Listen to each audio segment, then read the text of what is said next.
Hi, everybody. Welcome to Habitat Now. I'm your host, Aaron Shea, and I'm honored to have you join me again for another exciting Not Grandma's Glass presentation. This exhibition is 12 months long, featuring 12 different artists who are working on the edge of the medium. Long story short, it's about artists that are probably not in Grandma's collection yet, but will be in the future. And these artists are insanely talented, and we're honored to have them in our Habitat family. Today, joining us is Matt Eskuche, and he has been in our family for probably a decade now, and we've been showing him at SOFA and in Florida, all kinds of places, and we're honored to have him join us. Go ahead, Matt, and say hello to everybody. How's it going, everybody? Thanks for showing up. I'm hoping a lot of my IG followers were able to get in. It was kind of last minute, but thank you, everybody, for coming. Yeah, Matt has a big following on Instagram, and he invited people from that community to join us today as well, which is great. The more, the merry. So I'm going to start taking over your screens and start this little presentation here, and we can experience Matt's work. So, like I said, welcome today. I made this little flyer for YouTube, but I love showing it for advertising. Not Grandma's Glass has had one artist present already, which was Morgan Peterson, who gave a talk last month. I recommend highly that you go check it out. She is insanely talented, and she's really pushing the medium and creating some amazing things. And she's at that point where she's about to explode. And I'm honored to have her in this family too. There are, like I said, 12 artists. Some of you guys are here. I saw John Moran, I saw Michael Janis and Tony, and I know there's probably more people I'm not looking at right now, but I'm grateful you guys can all join and be part of this event today. I want to let everybody know that the Splash exhibition is still online. It went up at the beginning of February, showing about 40 artists working with color in the glass medium. Please check it out and share it if you haven't seen it yet, or check it out again. There's some beautiful pieces on the website that are available for purchase by many artists in the Habitat family. Many of them are here today. Glass 49 will be in the 1st of May with some VI, our first VI preview days before. It's going to be online entirely, so we're going to be inviting our artists from the Habitat family to participate. We'll keep you in a loop on that, and we're trying to plan a physical show in September. I follow Marlena Rose on social media, and she was at a physical show. She's at a physical show now in Florida, so I'm looking forward to seeing how that goes, being it's still February. Opening on top, alongside the International Habitat Direct, is a show called Viral Glass. And we're asking artists to submit their artwork now with work inspired by the pandemic.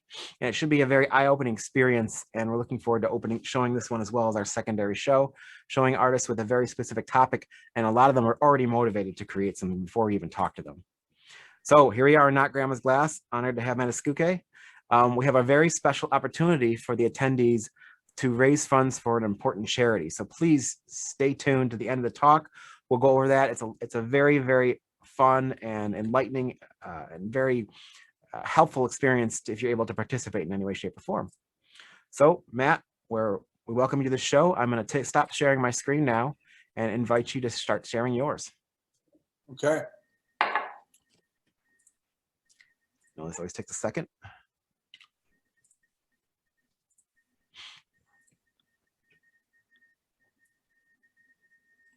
I'm trying to find, where does it say? Okay, there we go. Take your screen. There you go. Okay. All right, we're in business. And you can see that now? We can see it. Excellent. So I didn't have an exact solid plan on what kind of work I might make that was different from what I normally do for this exhibition / competition / just event, year-long event. What I wanted to do, I guess, with this slideshow is just kind of show one aspect of my work, a sort of stream of work that I made since just being a few years into flame working. I've been flame working for 21 years now. And so I have some of the work when I just started to be able to enter into the fine craft world. So the first work I have shown here is a pretty early version of some large bottles that I started to make. And once I started to make these large bottles, this is probably 2.5 feet tall. And once I started to do that, I started to get noticed by the higher end craft world that maybe I was making some work that fit into that arena. With flame working, there's a lot of ways to make objects, and a lot of times they're small in scale and maybe they don't get noticed by the sort of high-end craft world. And this work kind of came out of me just exploring the medium and exploring flame working in general, and then also being invited into SOFA and larger exhibitions. And it was very interesting work for me to make, and also was able to further my career. Again, these are maybe like less than 2 feet tall, 18 inches, something like that. And I made this work. I really enjoyed it. It was very, it sort of challenged my abilities, and then it also was aesthetically pleasing for me. But I was having a very slow momentum, gaining some traction within the craft world, gaining the collectors, gaining just the ability to move forward with this work. And it's very labor intensive work. And I just sort of decided after a little while that it was a little too labor intensive to try to keep. I didn't want to do it for 15 years in order to have that work get recognized. If you, all of you that have been in this for decades, maybe know what I'm talking about. I also started to make a lot of Incalmo to add. I was working sort of monochromatically for a long time, and I really liked that because I liked the form to be shown off, and I liked the colors to not detract too much from the forms. I started to use Incalmo, and Incalmo was very interesting too. I have a sort of process of this stuff here. This is one of my shops from a long time ago, smaller footprint. But you can see some of the elements in the background from this actual piece.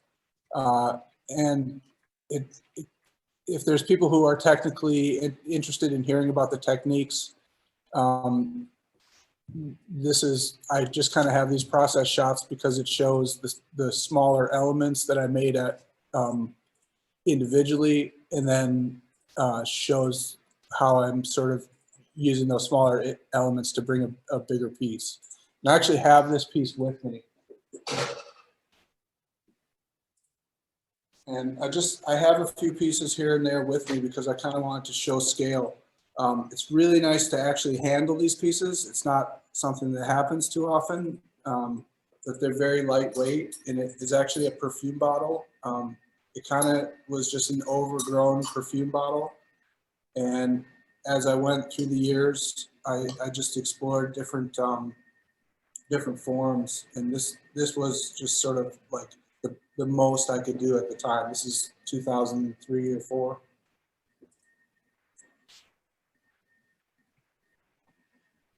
So I was hoping to have any questions. I know with the Zoom being muted and stuff, it makes it very difficult for people to interact with the slideshow. But any questions people have, please, I guess, keep them in mind. Or if there's a way to flag Aaron and ask a question, I'd be happy to be interrupted. But again, I don't think it works that well for this in this format. People so can, here again is just people can join in What's chat. that? People can put questions in the chat or jump in anytime. Perfect. Okay, so please, if you have questions, please, I'm absolutely willing at any time to entertain that. Here again is just another parts of the process just laid out, ready to assemble.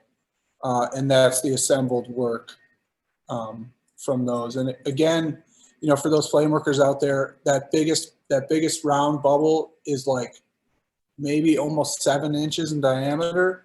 And I don't really keep track of scale in that way very often, but like when you've made a nice bubble that's 7 inches in diameter, like that's a big bubble, you know? So again, these are perfume bottles. If you look at the tops, those fit really nice and snug. They actually seal and they come out, and I actually shortened the perfume bottle thing because it wasn't necessary, but they are stoppers that fit in there and fit really nice. These You look can't like even really put your fingernail. these look like they're almost made on a lathe. You know, the idea of how perfect they are. I got a question for you. What year did you start working on the torch, and who was your first teacher? Yeah, I suppose I skipped over that. I started in '98, and I was a metalsmith since high school in 98, I was like 24 or something years old. I started in high school metalsmithing, and I worked with metals in all sorts of capacities for years. And then there was a pipe maker that owed me just $50. And I was leaving town, the town I lived in at the time, and I had that pipe maker show me just how to make a pipe. And the medium was super intriguing. I didn't have any skill set with it. I just had I bought a welding torch, which is not a great torch to use for flame working. I bought some very basic supplies and just kind of got started trying it out. And it was frustrating and difficult if you don't know the technical things that are happening with glass. Then I studied in 99. 1 year later, I studied with Emilio Santini at Penland School of Crafts. And that was a 2-month course, the concentrations that they do. And that just gave me the whole, that gave me a whole basis to start from, to make really fine work, the way that those guys work in Italy. Emilio was born in Murano, and just was taught by his father, who was taught by his father and his father and his father and his father. And then I took a Cesare Tofolo class a couple of years later in 2002. So some of this work you see is coming around about 2 years after that class. And so with Emilio's base of technical understanding, and then Cesare, and then I started to travel all around and kind of hang out with flame workers a lot. I used to go to all the different conferences. I still kind of do. So the flame working conference in Salem, what's up Salem? I would go to that every year, and I would, so I'd kind of delve into different avenues of glass to get a better understanding of what was happening. This was towards the end of this series of work. You can see the Encalmo was pretty important to me at the time for aesthetic reasons, and also for color. For those of you flame workers out there, these were made in like 2003 or 4, and in that era, leading up to that, the color palette was very small for borosilicate. Very sort of silver-oriented colors, cobalt-oriented colors. It was a very small palette, and the colors are very fragile. As the palette started to grow and there was a wider range of color, it was always very risky. Colors were just very not compatible for many reasons. Dean Allison can probably tell us some of those reasons.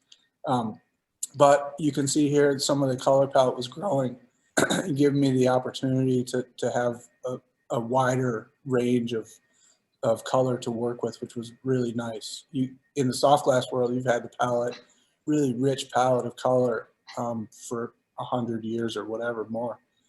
We've only, in borosilicate, we've just had this richer color palette for 15 years, maybe a decade. There's more and more color coming around every year, and it's pretty nice. So in about 2005, I started making trash, and I actually have here my 2 first versions of trash. This was the second can, I believe, that I ever made, and then this was the first water bottle that I ever made. And I just made them just randomly. One day I saw a can in my father's recycling bin, and I had just been walking past it, and it was one dented can.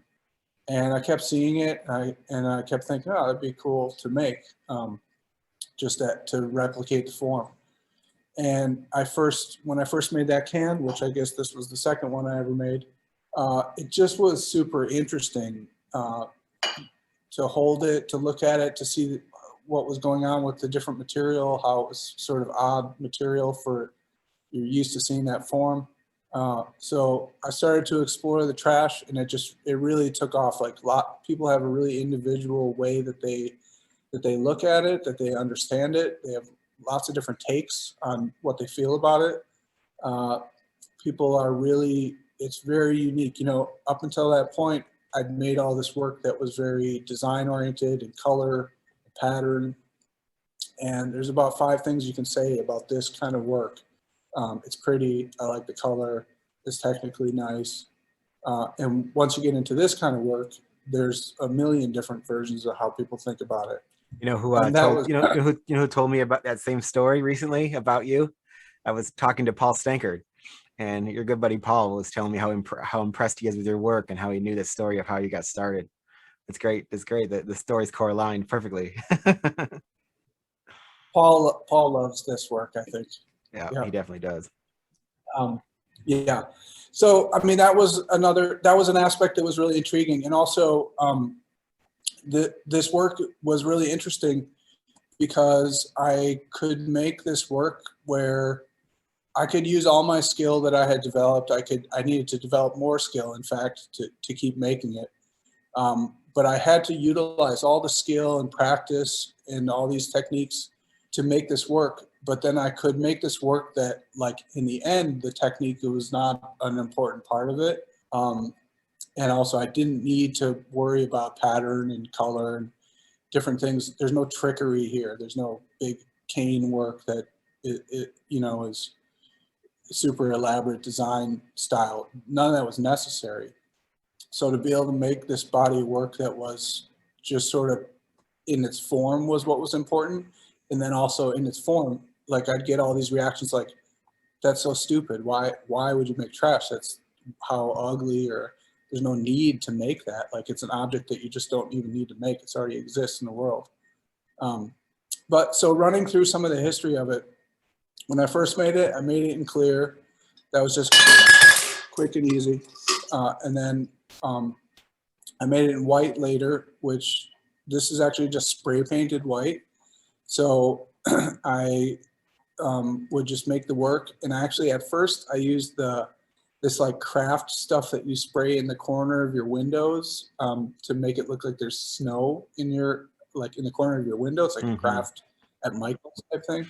I didn't have access to a sandblaster at the time, so spray paint doesn't really stick to the glass. So I would spray paint this with just spray paint. And that was another thing where people were like, dude, you can't spray paint glass. Like, that's not how, it's like, it's too precious for that.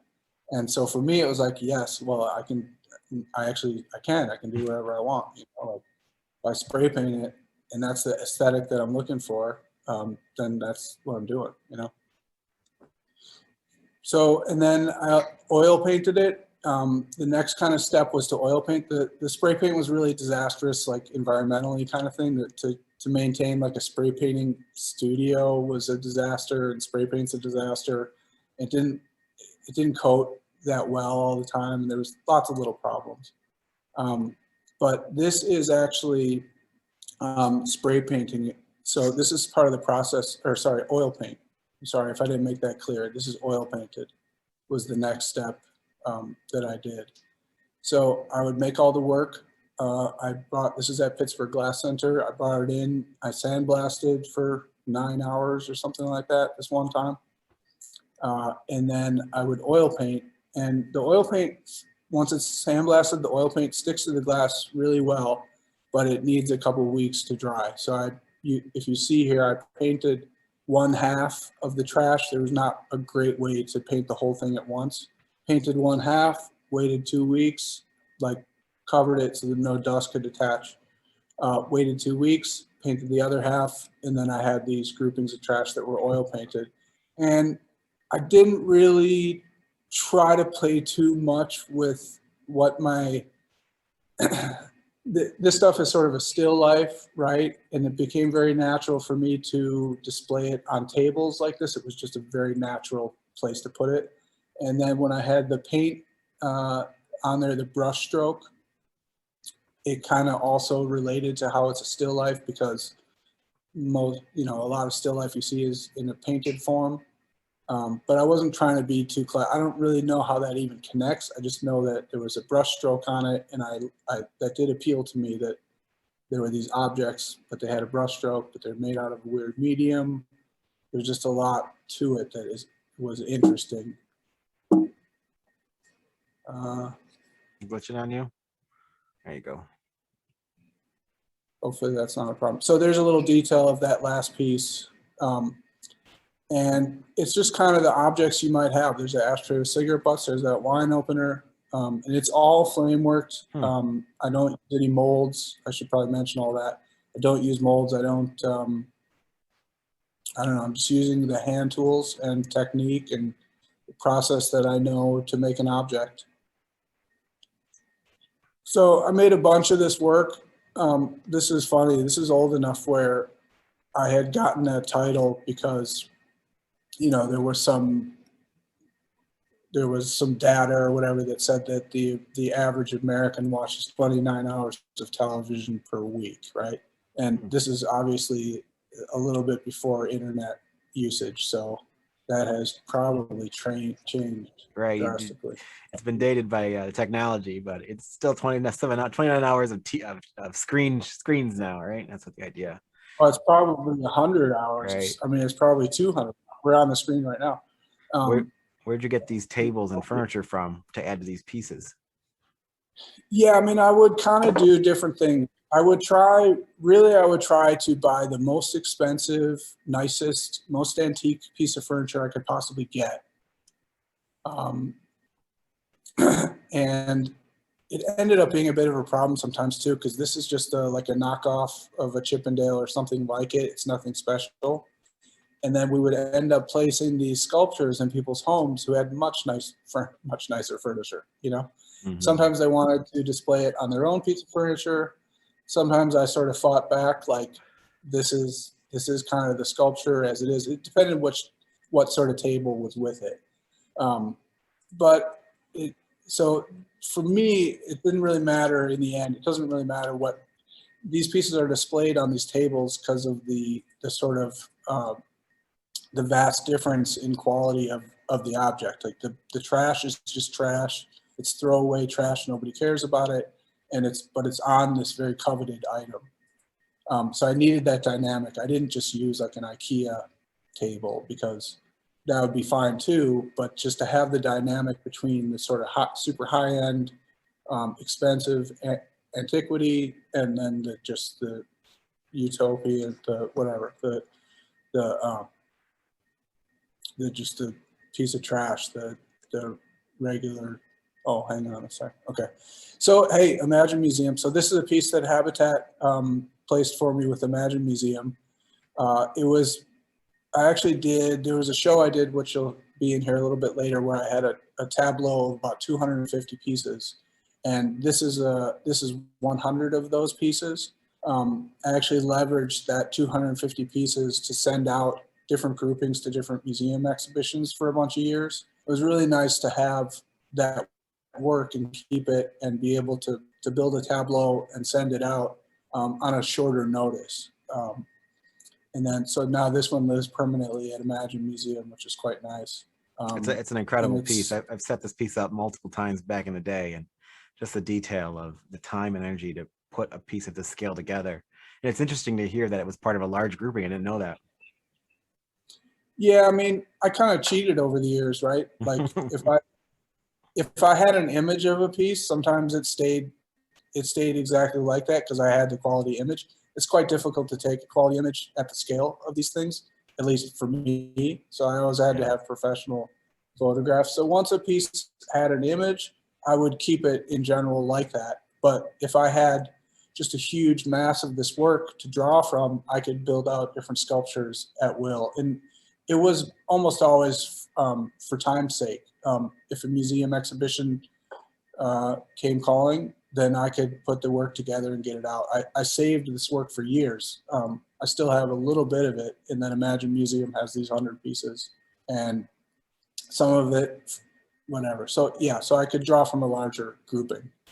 Then I mirrorized it for a period of time. I did the mirrorizing myself, and it's a little bit funky, but it's the same process of making a mirror in industry. It's the like silver nitrate, or there's a lot of different sort of chemical compositions, but it's chemical mixtures applied to the glass. It's, for me here, it's on the inside of the glass. It's just swirled around, put in the glass, and then it kind of fixes itself. And so it has a mirror finish just on the inside of the glass. And I really like this. Again, this gave me the opportunity to have that crazy dynamic between like these trash objects that nobody cares about, but then they've almost been looked like they're made out of silver. So then they have this value, and there's a valuable table with it. And so it's this weird combination of things. Matt, we go back to and one of the, we go back to the last slide for a question. That last slide. Are these pieces are just physically placed in here? They're not glued in place, or? yeah, no, they're just placed in there. Yep. I mean, there was times when I tried to like group pieces together so that they were either just easier to figure out how to assemble them, how to set the piece up.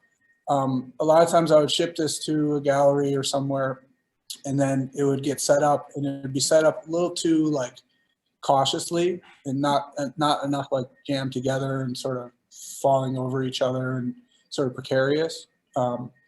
And there was a period of time when I kind of fixed pieces together so that there was clusters of them so that they were able to be displayed sort of juxtaposed in a more dangerous manner. Because any of these pieces, since they're loose, they can still sort of settle. But I prefer it that way because that's how the pieces are in real life. They're just individual pieces that are clustered together, but they're still free to move around and to just, look random. And I do prefer that. I don't really have a set way that I display this stuff. It's kind of different each time, but because it is what it is, it's just a pile of trash. You can set it up differently each time, and it still comes out the same aesthetically. Right. So you've kind of, in my past, you've set out kind of a template of what works, but obviously things can change at any time. As long as it gets the notion across that it's kind of don't do it perfect. Have fun. Got to get it together in a way that it would be as if it's the 55th time of putting them together. Yeah, the template was really to make it easier for you guys. It's incredibly easy for me to set these pieces up, and not always so easy for the gallery to do it. And then this is powder coated. So for as far as like all the different finishes I've done, this was another way to kind of paint it white. And almost always I was making this work just monochromatic. For me, it was successful for me to have the form read so that you were looking at the form with this sort of coloration. You're seeing shadow and light. You're seeing a lot of play there. You're not distracted by pattern. So monochromatic of whatever color it was or whatever finish, so that you're seeing the forms. And then again, so this is powder coated, which I did off and on. And because it's borosilicate, you can actually heat it up in an oven up to 400, pull it out, do the powder coating, put it back in the oven. You can get away with a lot because of the coefficient of expansion, the low coefficient of borosilicate. So it was pretty cool to powder coat. And again, this wasn't a thing where people said you can't powder coat glass. It's too precious. But they said like, you could powder coat glass, huh? So again, a little more powder coating there. So I started to like move into just doing some stuff that was quite realistic looking. And the only real reason for it was just to keep exploring the work I was making. I didn't really care that much to make an object that tricks you. This is very trompe-l'oeil, and I could go that direction with it, and that's just a direction I don't care about. I don't care to trick anybody. I don't care to try to create an object that like looks like something real, but it's not. So actually all the materials in this are handmade, except for the labels and the caps on like the beer or soda bottles. The cigarette butts are made completely from scratch. That matchbook is made completely from scratch. Cigarette packs are made completely from scratch.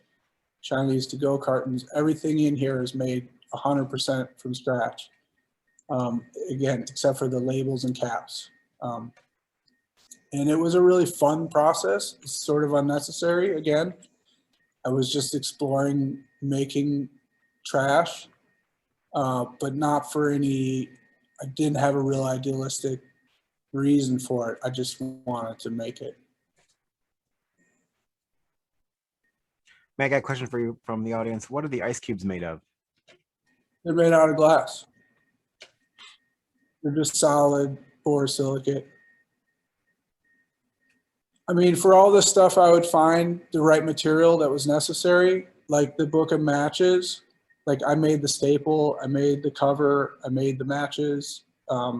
Those matches are, after I cut the matches, I splayed them out, I dipped them in wax, and then I dipped them in wax again, and then I taped them off and spray painted the tops. And I made the staple out of a piece of metal. So everything, like on the cigarette butt, the paper that's brown, the two colors of brown, that's just a lighter color brown paper and then a darker marker pen, and then swirl the pen around until you've left like enough other proper gaps, and then maybe fill in some space. The Marlboro, the font there is hand done with a very fine pen, and actually the tobacco is a dollar bill that I dyed brown, cut up into little shreds and jam in there. And then there's little hash marks of different grays and blacks around that burnt edge to like give you just some shading there. Yeah, I mean, it was quite fun to make, but there's no, I don't find a real reason to have made it. Just that it was enjoyable, and it was just exploring that I made this trash. And I have a piece of trash here, just to show you guys. I actually made this last night. This is for one of the head shops that I work with, and they just wanted a 2-liter. So this is just a big old Fanta 2-liter. This is a Coke bottle. And I would think a bunch of you have sort of seen this work already. Seen it in person, or at least seen a photograph, but I just wanted to show this stuff in person because it is just like a 1-to-1 scale. I make the bottle, and then I remove the label and cap from a regular Coke or Sprite or whatever it is, and add the label and cap to it. I make sure that I've gotten the threads correctly so that it screws on. Awesome, man. That's an amazing attention to detail. I wonder how long it took you to get the threads right the first time. Well, if you look at this very first model, they were pretty rudimentary. So no, it didn't, I don't know. It's just practice, and sometimes you get it right and sometimes you get it wrong. They're handmade, so some come out just, you nail it and it's perfect, and some are just awful. But in 2010, I got the opportunity to do this windows at Racine Art Museum. They give you 1 year, and they give you all those windows. It was an old department store, and it's like 80 feet wide and like 15 feet tall or something. It was a really great opportunity. It gave me a really good opportunity to dig into ideas I'd had in the past. And that's not actually the title for this exhibition was Agristocracy, which, because a lot of the work I'm dealing with stems from corn syrup, from the agriculture, but from the politics involving agriculture. But I actually had wanted to title it Genetically Modified Design, because very similarly, almost all the work in this show is coming out of sort of the graphic design that is part of just convenience foods and shitty food, high calorie, low nutrition, convenience type foods. And 10 years ago, genetically modified was a bigger sort of uproar. But this is one of the pieces. It's a styrofoam cup on the left there that you've probably seen quite frequently. And then I had that file written out, and I had that done in vinyl. And then I applied that to the window. That was a really fun one. They ran out with an addendum to the insurance thing that I had to sign. And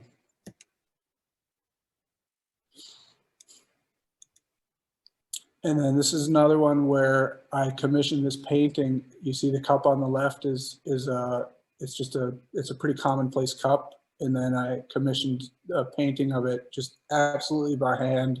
No sort of quick way to do it. I wanted it to be, you see in the design, it looks like it's kind of done with a roller real fast. but I wanted it to be hand painted because of a lot of the things I appreciate about the trash are the fact that I very slowly and meticulously make this work that is made in a water bottle is made in like a third of a second or less in industry. They're being kicked out, you know, every split second. And it takes me an hour to do it. And I have an appreciation for making this work that it's a replica of the stuff that nobody cares about, yet I'm spending like every bit of my energy and my patience, my skill set, my practice to make this totally worthless object. So I really appreciate actually that dynamic that's involved. Was there any issues with copyright because that somebody else created that artwork first or not? I mean, there would be. I think the issues with copyright, like this is a cup, right? There'd probably be some issues with copyright here. I know there's a lot of like t-shirts and clothing that are made with the same pattern. I'm just an artist. Maybe if I'm not making a product that I sell in multiples, but also like when it comes to like the Coke bottles and Sprite bottles, I think also I'm just making sort of unique art and I'm not filling those bottles with a product that is competing with their consumptive product. So I'm not making a soda. I'm not leveraging their bottle shape or their logo or their graphic design or their advertising dollar. I'm not leveraging that to compete with their product. Gotcha. Somewhere buried in fair use. That makes sense. Yeah, I mean, I think so. I have never received any cease and desist stuff, and that would be, I think, just the obvious argument that I'm not competing with. It's not, and also a lot of times, like with the Coke bottles, where I'm using the label and the cap, I was picking those bottles up off the street for a really long time, and I think there's an argument there that if they want their product to be under their umbrella of trademark, maybe they need to work with the disposal of their product as well. Who knows? Mm-hmm. I mean, it's a different argument, but so this was one of my favorite parts of the exhibition. Actually, I mean, there's a bunch of really enjoyable parts of this, but this is the underside of like the crate that you bring the 2-liter bottles to the convenience store from the bottling factory, Coke 2 liters, and I commissioned. This is 9 feet by 12 feet. So I helped the person do it, but I commissioned somebody to knit this. And so I drew out this template for them and then they knit it for me and they were spot on. They nailed it. And then we strung that up in the window. And I loved this piece, just knit. So then this was another piece. I fabricated that steel sort of armature on the left side there. And then Donnie Hatz generously helped me take these big tubes. I'd inherited this big bunch of glass tubing from the university essentially here in Pittsburgh. And so that tubing is 125 millimeters. It's really big. And I actually drove the stuff to Cincinnati. She helped me close off the bottoms. Because there's no chance I would have been able to do that with my own skill set or tools. So you see on the left side, you see that tube put in place. There's a fluorescent lights behind it. And then you see up there, there's all this juice that I bought. This disgusting juice you can buy it anywhere basically. It has 1% to 2% organic material in it. And then it has corn syrup and food coloring and water. And then it has a weird chemical that's designed to homogenize the color. So you only have sugar and food coloring in there and water, but it'll settle. So there's a chemical in there that maintains the same color throughout the juice. And you can see on the bottom there, I'm pouring it in. And then that's the finished piece. That's cool. That's very cool. I really love this piece as well. It was very sort of clunky, like to try to set up again, or like when people wanted to buy one, it was like a little too difficult. The way I had designed it, it's just difficult to like reproduce. And then, so we're right at the end here. This was another piece I did later. I got in, I got in contact with the Andrew Wyeth Foundation. This is Andrew Wyeth's painting, 1946, Christina's World. And I'd always envisioned this piece. I got permission to use the image from them. And then I commissioned photographs, different photographs that I wanted to insert into the photo.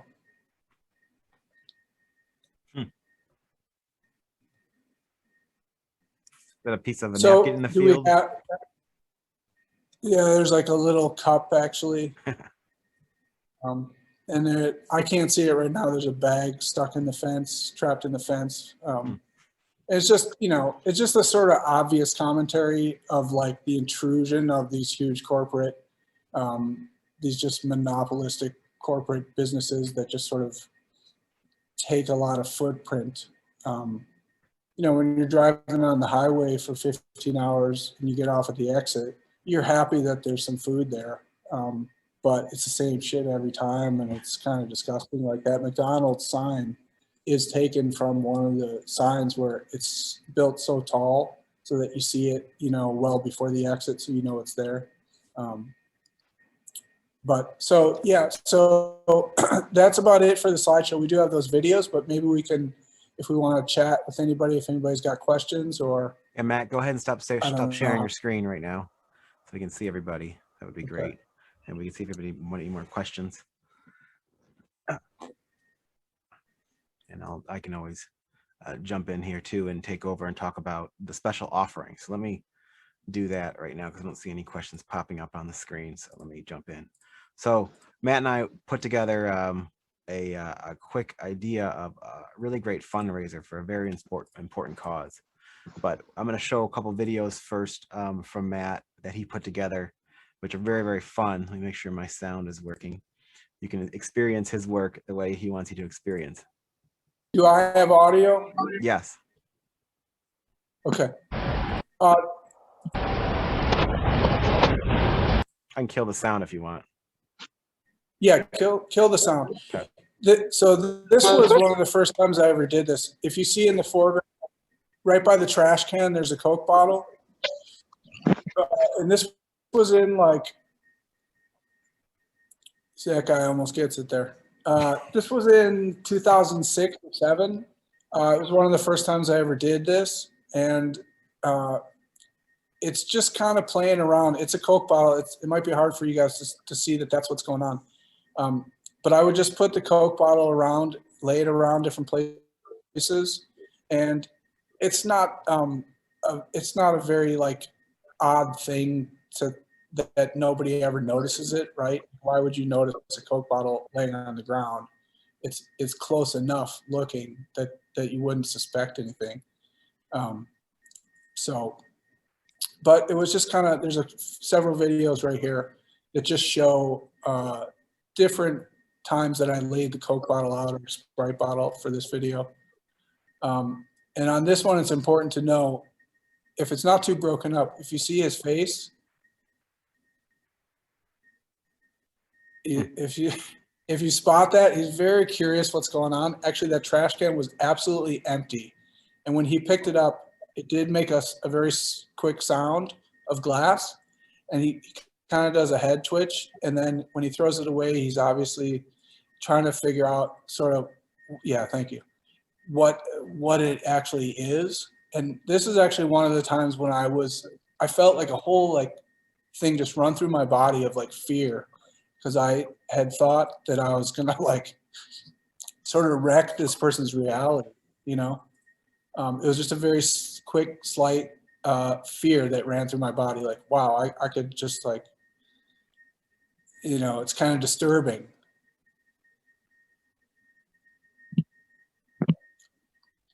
This is in Art Basel, Miami. And I was just putting the bottle around, and you could see that person picked it up and sort of knew there was something weird about it, but it doesn't, you know, it's not really it's not very odd that somebody doesn't really go too far to try to investigate what it is, because they know what it is.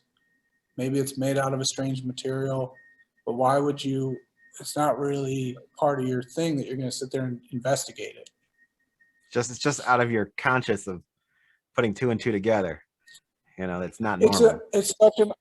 It's really an odd thing, because people know there's something strange going on. A lot, if they handle it, you know, or they hear it make a noise that's glass, they know there's something weird. But there's so many things that you need to do during your day. You're not going to sit and like explore why was that bottle slightly different than I'm used to. It's very, very rare that anybody does. They most often just kind of, if they handle it and they notice something strange about it, they kind of move on pretty quickly, because it's just not important really to try to figure out.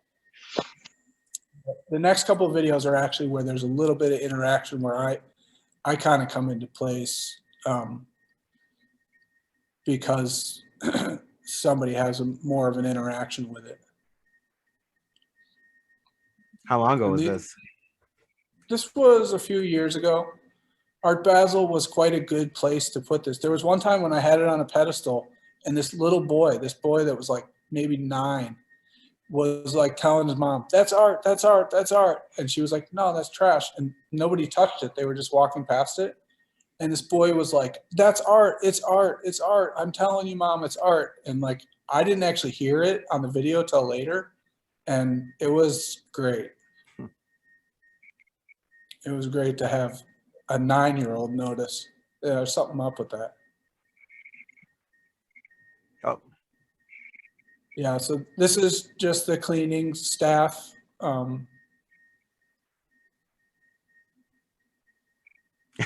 They see someone come up with a camera? How is this hidden? Well, yeah, I didn't really hide it. I mean, they do notice me too, standing there with the camera, but they still.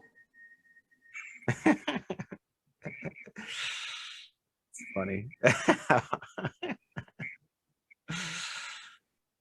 See? You're used to, if you're used to trash, you realize trash is different. Now, will you pause before the next one? Sure. Okay. This was actually quite interesting too. There was a point in time when I was sitting eating a sandwich, and I had that Coke bottle. I'd been just doing those videos all day long, and I had it sitting next to me, and I was eating. And then I got up and it was gone. And I was like, holy shit, it's gone. And I tracked down who like the sort of like manager of that area was. I said, like, is there a cleaning staff around here? Like, they grabbed this bottle that I need or whatever. And he's like, yeah, it's probably that woman over there. And there was a woman with a janitor cart. She was kind of hanging out. And I went over and I was like, hey, did you find a Coke bottle that is a little different or whatever? She was like, boom, right here. She hadn't thrown it away. She had it set aside with her stuff, like off to the side, because she knew there was something about it, but wasn't really, she didn't bring it back to me. Like, hey, I don't know, well, like, there's a weird zone that people get put in with this stuff where it's like, I know it's not right. Like, I know it's not a regular plastic bottle, but I also don't know what it is. So will you add the volume on this one? Sure. That should take a picture of that. What about? Well, so we play a little game called art, not art. I think that comes under not art. Go inspect it. Is it art? What do you say? He said go inspect it. Art. What do you think? Is it art? I'm on not art. Go inspect it.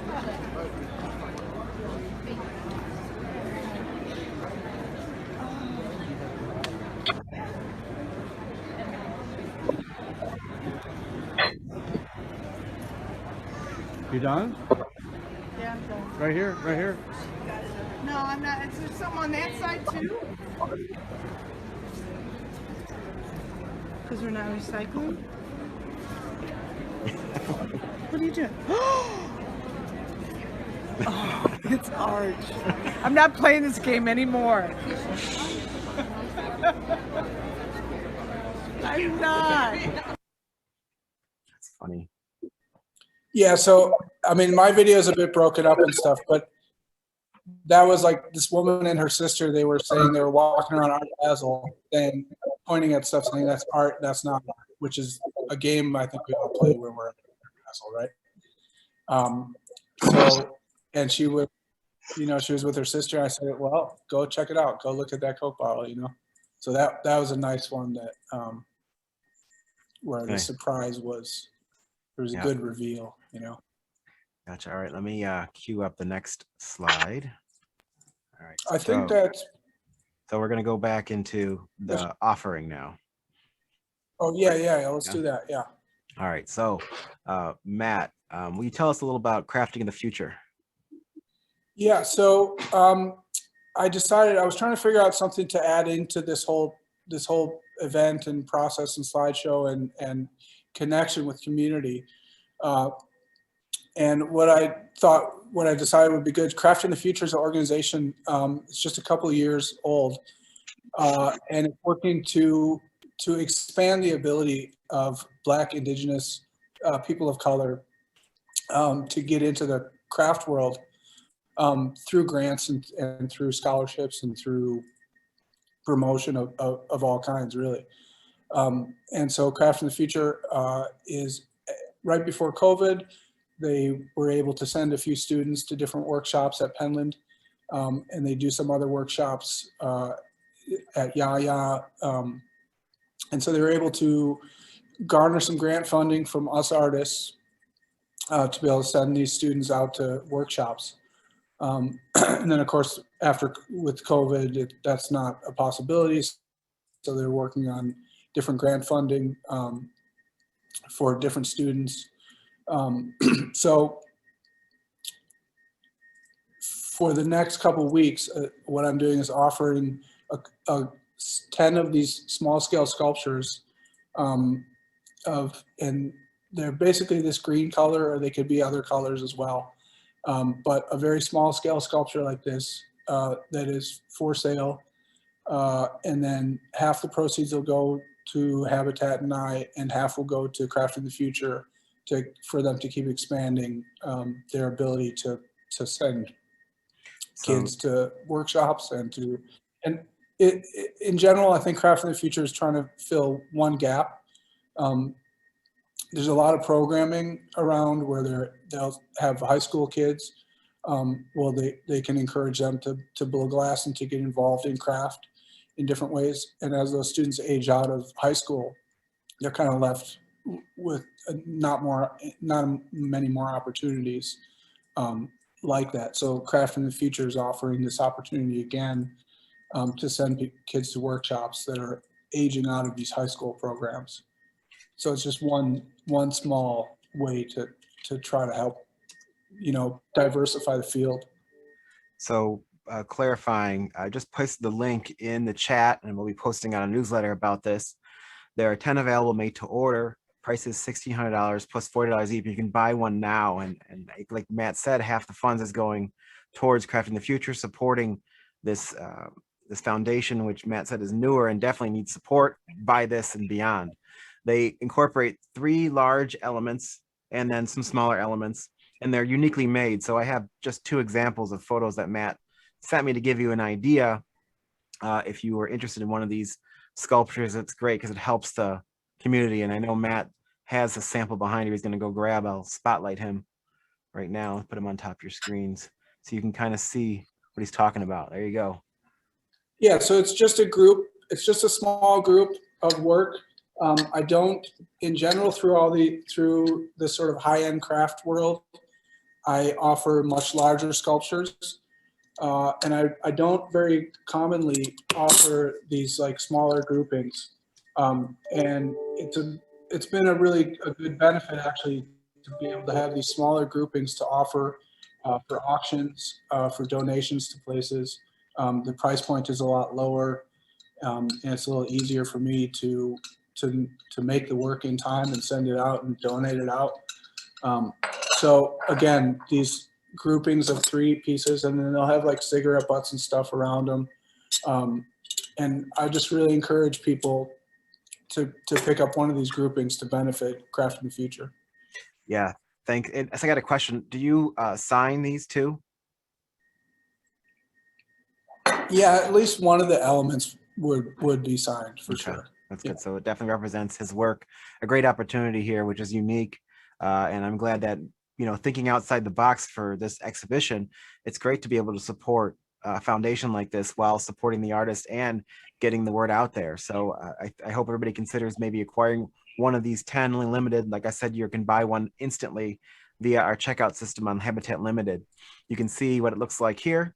If you go to the habatat.com website and click on the little hamburger and click limited, and you can see them. And I would love for you guys to really acquire one of Matt's pieces at the larger scale, which are on our website and in his presentation we'll be sharing later. But this is a great way to get a smaller piece while helping a foundation as well. So that wraps up the whole presentation visually, and I'd love to answer any more questions for you, or Matt is here as well. And I'm really grateful for everybody joining us today for this talk with Matt. And I learned a lot, and I thought it was extremely enlightening. And thank you again, Matt, for joining us. Absolutely. Happy to be here. Great development, Matt. I love the new stuff you're doing. Wonderful. Thank you. Excellent. Somebody mentioned that you've made a pillow in the past. Is that true, Matt? Some kind of I pillow? don't think so. No? Okay, no worries. I mean, everything, if it was a pillow, it'd be very small because everything is the scale, this kind of scale. So it would be tough for me to get beyond that scale. Yeah, it makes sense. That yeah. makes sense. I personally acquired one of Matt's pieces last year, and I have it in my office. And my plan was originally to take Matt's piece and photograph it for the Not Grandma's Glass logo, but with time constraints, I never got it done. But I'm honored to have one of your pieces in my personal collection, Matt. Thank you so much. Thank you. Matt, in that trash, there was this paper. Is that real paper or glass so thin? No, it's paper. It's just paper, but it's paper that I found. I sourced wherever I needed to source it, and cut it to the size that I needed to cut it. Bought the right paper color or thickness or material. So it's just paper. Everything, like when I made the cigarette packs, the cigarette pack is made out of some sort of like cardstock type material. All the different inks to draw the different colors and different aspects of the graphic design. Then aluminum foil glued inside as like the foil wrapper, and then cellophane created and made on the outside to create the cellophane coating, but all sourced. The cellophane I got at flower shops, I think. Aluminum foil I got in the kitchen. Yeah, if you're in the area of the gallery, we have one of Matt's pieces called 99 Billion Served, which incorporates these handmade objects, like beyond the glass, like the handmade paper objects on display. And if you get close enough, you can see that they're actually handmade.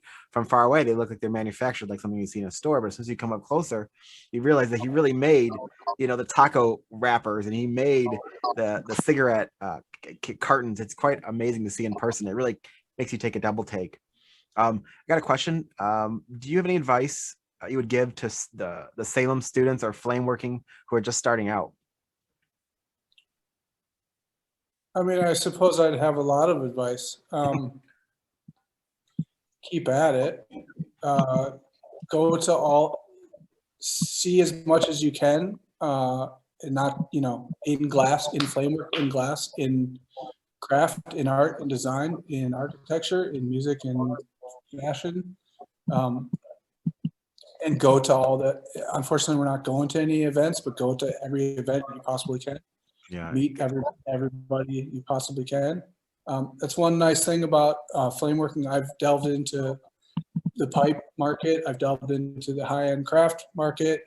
I suppose I've delved a tiny bit into like fine art market, and just can learn something from each place you go.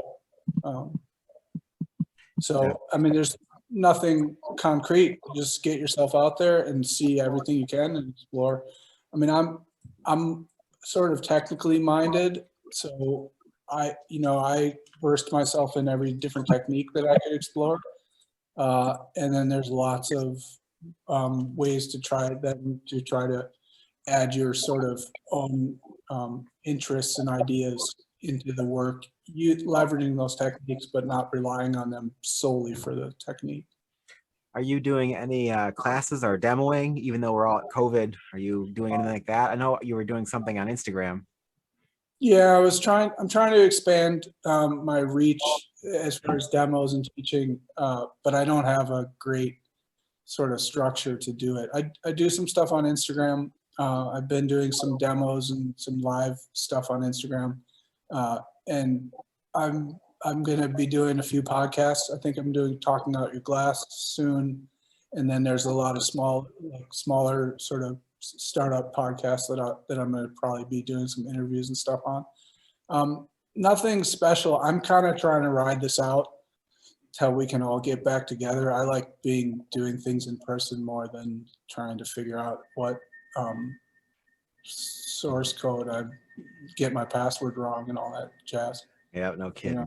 Got a question I about hate- your metal smithing days. What did you make when you were in the metal smithing world? I made a little bit of everything. I used silver and brass and copper and gold and I used wood, I used stone, I used lots of different materials. I made a lot of little boxes and then I made a lot of rings as well. And I made earrings and I tried to do stuff for the marketplace because that's how I was going to make my living at first. And it just was tough. It's a tough market. I was making wedding rings here and there for big money. And then I was making like production stuff for $8 a piece. And so it was a weird, I couldn't really figure out how to fit myself into the metalsmithing world. I knew stuff I liked to make. I made a ton of stuff for myself.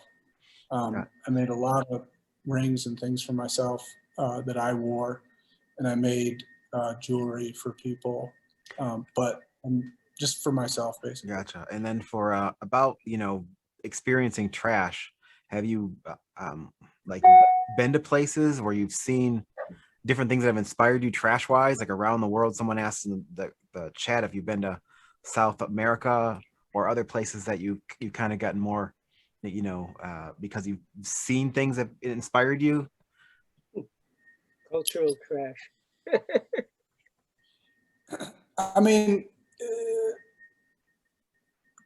maybe I don't know how to answer the question, that specific question. I do I really love the manufacturing process, the industrial process. Like if you go on YouTube and watch how plastic cups are made using vacuum forming, it's amazing. Like there's a sheet of plastic, it goes in the mold, boom, like 20 cups come out, they're cut, and then an air system is shooting them up into a bin.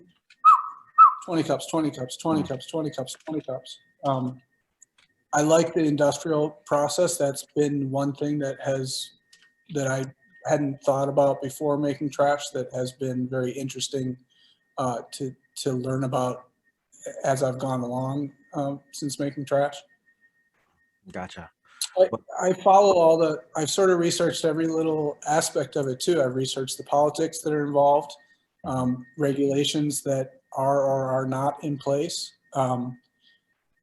big companies coming into small communities and digging into their, building a factory for jobs and then stealing the water out of the aquifer, basically. It's happening all the time. Nestle's doing it right now everywhere. Coca-Cola is doing it everywhere right now.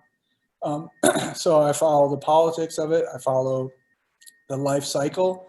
A plastic bottle is made with petroleum products, so you have to have oil. The whole aspect of drilling for oil and bringing those resources out. Aluminum is one of the best ones. Like aluminum, you can recover like 99 point something % of an aluminum can. So you can have that can into perpetuity, where if you have a plastic bottle, you can then make like a plastic parking stop, whatever, for automobiles in parking lots. Like you can make fabrics and stuff out of the plastic bottle, but you lose, you're losing it at every stage of the game. So, I mean, I followed like a lot of different aspects of the trash that have been interesting to me. Well, thank you, Matt. I appreciate you talking with us today. I advise everybody to definitely check out the links that are in the chat, and we'll obviously follow up later talking about crafting the future, and as well as Matt's offering of these 10 limiteds that are on our site. If you'd liked one and to be able to support it that way, feel free. You're welcome to support them directly. Thank you all for joining us today, and this is a lot of fun. I really learned a lot, and you're welcome to unmute yourself, say goodbye to Matt, say hello to each other, and we'll see you again in a week. And I'm grateful to have you all here. Great, really impressive work, Matt. Really enjoyed it. Thank you. Love you, baby. Love you. Love you, baby. Aaron. Yeah. Love you. Wonderful presentation. Thank you, guys. Great, Matt. I just had 2 questions real quick. That bottle opener that you made, did that have any kinetic elements to it, or was everything fixed? It did not. It was just fixed. There's Okay. the possibilities of kinetics in glass. I don't see who's asking the questions, but we all know that it's doomed to failure, you know. And also, did you have any thoughts of future work incorporating, coming back to your metal work and trying to incorporate that with glass? You know, it never happened naturally, so I just never pursued it very much. I still do make things in metal off to the side. Often they're like, I need to repair something in my house and I need to build a specific washer or some other weird thing like that, and I just do that. But no, you know, I just do things that are natural to me. So if the metals comes into play, or metal smithing or blacksmithing or in industrial fabrication of metals, if that comes into play, it will come into play. It just it has not, just naturally. Thank you. Thank you, guys. We'll be in touch soon. Have a great weekend. See you then. Thanks, everybody. Bye-bye. Bye, everyone. Great. Thank Matt. you. Great.